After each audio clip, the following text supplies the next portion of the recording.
Hey guys, welcome back. I apologize for being on hiatus for a little while, but pandemic and all, things get difficult to keep consistent.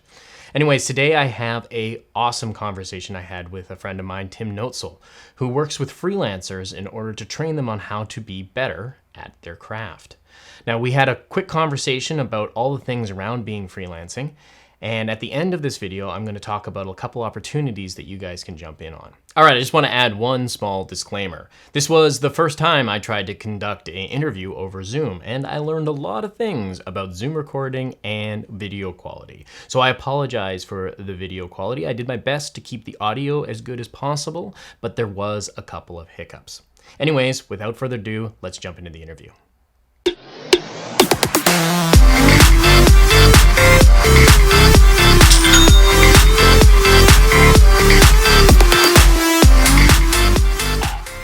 But anyways, excited to be here and chat about Shopify and freelancing. Yeah, absolutely. Well, let's start off in the beginning. How long have you been freelancing for? Yeah, so I've been freelancing for about 5 years. Was kind of doing it on and off for about three, and have been full time for just under 2 years. So I've had a chance to work with all types of clients. I work with a lot of e-commerce folks. I also work with some SaaS companies and some other tech companies as well. Oh, nice. And I understand you kind of specialize in like the SaaS marketplace, right? Like doing stuff that's already has platforms that are pre-built and then you're able to configure that. Yeah, I do a lot of that. I also, I'm a full stack developer and a product designer. So, in addition to doing like stuff with Shopify and WordPress, I also build for apps in React and you name it. I've probably done it from at least the dev side or the design side. So, yeah. Oh, amazing. I mean, that's quite a valuable skill to have, Everybody talks about niching down these days, but there's still a need for people to be the full stack and see the whole picture, especially in a product design type situation, right? Yeah, I think that's absolutely right. It's funny because I coach devs on how to go freelance, which I'm sure we'll talk about in a few Yeah. moments. But one of the misconceptions that developers often have about freelancing is that you have to sort of niche down and just focus on one thing. And at least in my experience, that's not necessarily the case. It helps if you have a focus, but that focus doesn't necessarily need to be technological, Mm-hmm. right? So, the way I sort of market myself is I'm really helping companies, through both development and design grow, right? Right. So I do a lot of work around, funnel optimization, conversion optimization, analytics, that kind of stuff. But the technology can vary between those. So, yes, it does help to have a focus, but, sometimes that doesn't have to be tech. It can be, like I've got a couple of freelancers I'm coaching now who are focusing on like stability and infrastructure. So they do, work, some of them, work with Google Cloud, some of them work with AWS, but, that focus isn't so much technological as it is like solving a specific business need. That's really interesting. There's always this general advice that's given out, and you see this a lot on YouTube and stuff like that about like you need to pick a niche, you need to niche down to be hyper specific. And Right. I mean, I think that's good advice if you're in a marketplace that has the community to support you. With being a freelance developer, I mean, this has just been my experience, but the thing that's more critical than being, specific in a specific niche is being reliable. Like Right. reliability is like the niche that you should be going after because Oh there's yeah. because I generally find that like devs and freelancers, they're creative people. They like to try different things, and that does come with it a sense of what's the next shiny thing, right? So in my experience is that where I've really excelled is in sticking to a specific, not necessarily a specific niche, but being that consistent voice. Yeah, I think that's absolutely right. And I'm sure you found this as you started building Sunbowl, but like clients don't hire you for a technology. They don't even hire you to do a project, right? They hire you to solve a business need.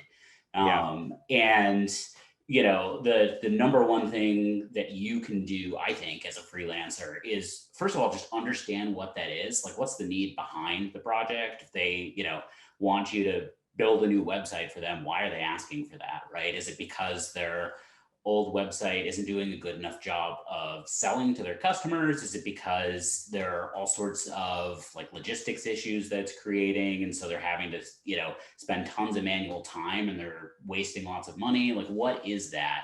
And being reliable, I think, is a combination of just not flaking out, not making sure that you show up, but also making sure that you have your eye on the ball in terms of like, this is the thing they hired me to do. And so I'm going to make sure that I go above and beyond to make sure that that happens. And the Yeah. business is markedly better off than when I started this project. Yeah, I mean, that you bring up a good point, is like when you're starting off a project as a freelancer, one of the most important questions that you can ask is like, what is our primary objective here? What are you hiring me to solve? A lot of times I found when I was starting off doing freelancing in the beginning, there's so much excitement about getting a new project and working with a new team and doing all these really cool things, but it can get missed about like, what are we actually trying to do here? Because the technology can get complicated, and it can get distracting. So, asking the question, what are we trying to do? And then the follow-up question to that is, how do we know success when we've hit it? How do we Right. know that we've actually hit the mark that we set out for? I don't know if you can talk to this, but when you're freelancing, projects can really grow in scope. Oh, And yeah. I look at that as an exciting thing. It means that like you found new avenues to explore, right? You found new information. You're building things that are you've gotten new information, so you can build better things, more accurate to your customers. But again, you do want to keep your eye on the prize. Are we hiking up the right mountain still? Right. Yeah. And I think that's, you're kind of hitting the nail on the head there in terms of like what freelancing is really about, right? Because if you really just want to like practice your craft, like your development craft, right, there are easier ways to do that, right? Like Oh go get yeah. a full-time job, and which is not to say that freelancing doesn't have its perks. It's got tons of them, but like really what you're doing is trying to solve that business need, and that means understanding the metrics, right? Where are they today? I always talk with my clients about conversion rates and lifetime value and those types of things, and where do they want to get to? And oftentimes a client will come to you, especially new clients, will come to you and say, hey, we need X. And it's your job to sort of peel back the onion and say, okay, I can do that for you, but let's talk about why, right? Hmm. What's the need that's driving this? How are you measuring things today? And what specifically about this project do you think is going to drive that forward? Yeah. I mean, that's something that we run into quite often when we're talking with new Shopify customers is, people have come to us, and I mean, Shopify's done a fantastic job marketing their apps marketplace, marketing their platform, and they make it a self-service platform. And a lot of companies come to us and like, we're almost there. We just need your help to get us across the finish line.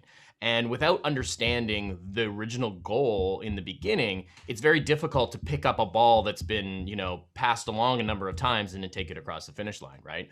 So, when I'm talking to my team or when we're talking with freelancers that we're working with, we really want to dive into like, why are we doing this so that, the people that you're hiring can use their skills to say, well, this is how I would solve this problem, from a technology point of view to get you to where you need to be, rather than you tell them, we want you to use this technology to do it, just Right. because they got hit by a marketer or they, saw an influencer on YouTube or something like that that told them that this is a great platform. It may have no context to what their actual problem is. So, Right. get to the business part of the question first, because the technology is moldable. You can change it to fit what you want, but the business process needs to be solid first. Yeah, I think that's exactly right, and I also think that hits a little bit on another common misconception that new freelancers have, which is like, either thinking you need to be a senior developer or that you need to have expertise in some specific technology. And at least what I've found is, 90%, maybe even 99% of my clients, like I'm not working with another developer at all. And so they're not evaluating you the way, a big company with a whole tech team would evaluate you, right?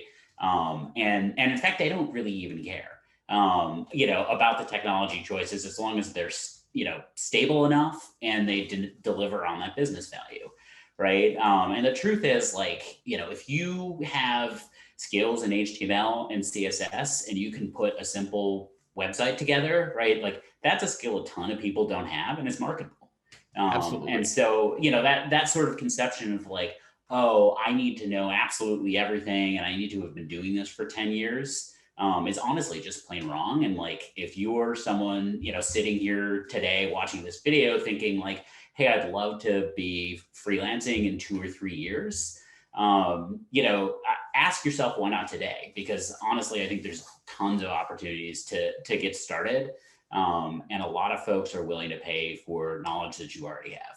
Yeah, I agree. I mean, like you're bringing your own unique perspective to it, and there's a lot of sometimes I see a lot of apprehension is like, I don't know this, but what you're really getting with a freelancer is you're getting their problem solving ability, right? Like you're Right. getting their ingenuity and their problem solving to go after and figure out the problem because they've been in a situation where they don't know how to solve something before. And that's really what people are hiring when they're picking someone. So, I would say be less concerned about your skills because you've proven and you've shown that you can actually learn something.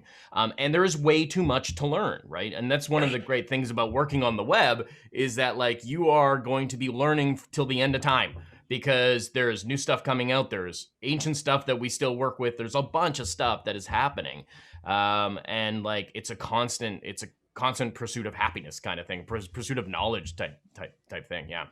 Yeah, yeah. I mean, I don't know, a single senior dev, like somebody who's been doing it for, 10, 20, 30 years, who doesn't spend at least 30% of their time in Google or on Stack Overflow, right? Like Yeah. you're just never going to know it all. Yeah. And what they're really hiring you for is your ability to figure it out. Absolutely, it totally is. They're hiring you for you to solve the problem, right? What I find is clients are less concerned about how the problem gets solved. They're more concerned about is it reliable, is it cost effective, and is it something that's easy to maintain, right? And that kind of comes to another thing about like are you building your stuff so that you're going to maintain it or you're going to do it for your customer? Are they going to maintain it? And that's kind of an important thing to think about too. I mean, that's Right. something that we talk about a lot with Shopify because Shopify is a self-service platform, right? You don't want to build something custom for them and then take away that self-service part of it, right? Totally. Yeah. Yeah, and I'm curious, Jody. I know we've talked about this, a little bit a few weeks ago, but I'm curious, like, what your experience has been, kind of building Sunbowl, and like how you've thought about who your ideal customer is, and like the needs you're solving, and how you've built a pipeline around that. Yeah. I mean, that's an interesting question. I mean, for those who don't know, I've been doing this for 10, 11 years specifically on Shopify. I mean, when I first started out, I was building custom apps, I was building custom mail programs, all coming from like a customer came to me with a need, right? They said, "Oh, we want to be able to do this. This is what's preventing us from doing this. Can you build me something that will fix it?" Right. So, really kind of like a jack of all trades when it comes to internet stuff. And then in like 2010, I came across Shopify as a platform, right? And Shopify as a platform, I saw it and I was like, I can build a business around this because they take user experience so seriously. And it was actually the first time I'd actually seen user experience used. Like there's an active effort to make it easier for the customer to use. And that really shifted the way I thought about software and the way I really shifted the way I thought about building applications for people. So getting started, I was a freelancer. I was just taking on business.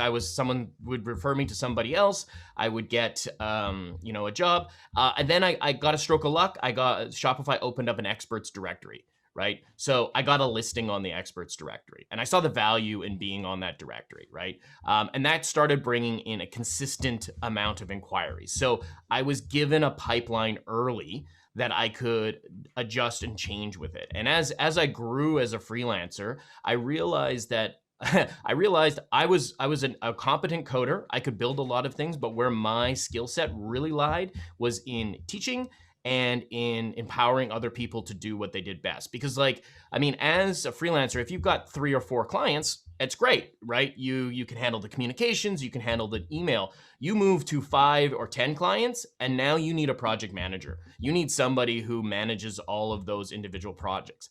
And then as we grew, we got to 30 projects and then up to 500 projects, all being managed simultaneously. Now you need real infrastructure. You need processes, you need procedures, you need all of those sort of things. So for me, I really look at it as like, I got started as the freelancer and a seed dropped in the ground, and then I was lucky enough to be in a market. I mean, part of it was I understood the need of e-commerce, but I was 10 years early.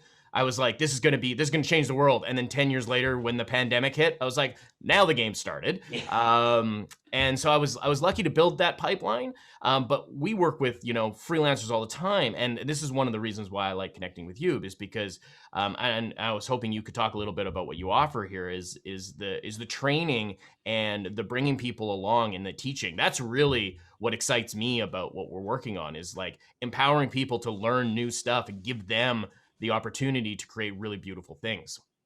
Right. Yeah. So I'll call out one thing on that before I talk a little bit about what I offer. You said a couple of times in there that you were lucky enough to build a pipeline. But I'm gonna hold your feet to the fire a little bit there and say, I don't think it was luck. You did something that, I teach the people I coach over and over to do, which is figure out where your ideal customers are hanging out and go be there. Right. And you did that through a partnership. There's a bunch of ways to do that. But like you mentioned, and I just referred to, I coach freelancers. And so, I've got a whole list of like common misconceptions, and we've already talked about a couple of them. But the truth is, like, to build a freelancing business, right? Rather than just do a couple of one-off projects, but to build a business where you're regularly making the type of income you want to make. Right. You really only need 3 things, right? You need a pipeline of your target clients. You need a killer offer that is so kind of feels like so irresistible to those target clients that they'd be stupid not to say yes. And you need a sales process to close deals. And everything else is kind of immaterial, right? And so a lot of folks, when they're first starting out, they're like, okay, I need to be blogging or building a website or posting on social media, or like I need to publish 3 articles a week on Medium. Right. And because that's what they see other people doing. And that's what those people who are doing that are telling other people to do. And the truth is that, like, it can be way simpler than that, right? You really just have to go where your clients are hanging out and talk to them. And so for me, that's been, professional Slack groups. Like I'm in a lot of Slack groups with marketers, Sure.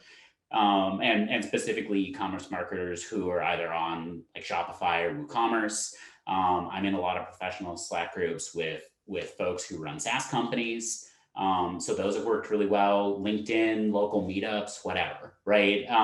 But really all you're trying to do is like be a human, right? Have conversations with them about how things are going, what their needs are, help solve problems.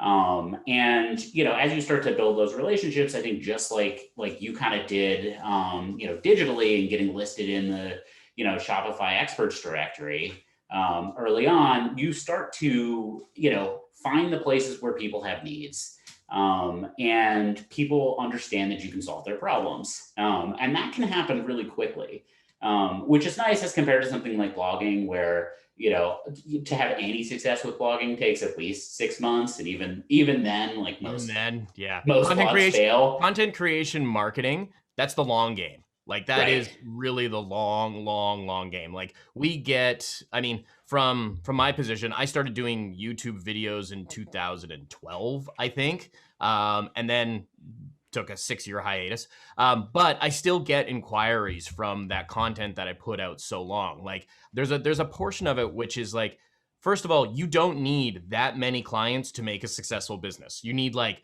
maybe 3 that are Yeah. really good, high paying clients.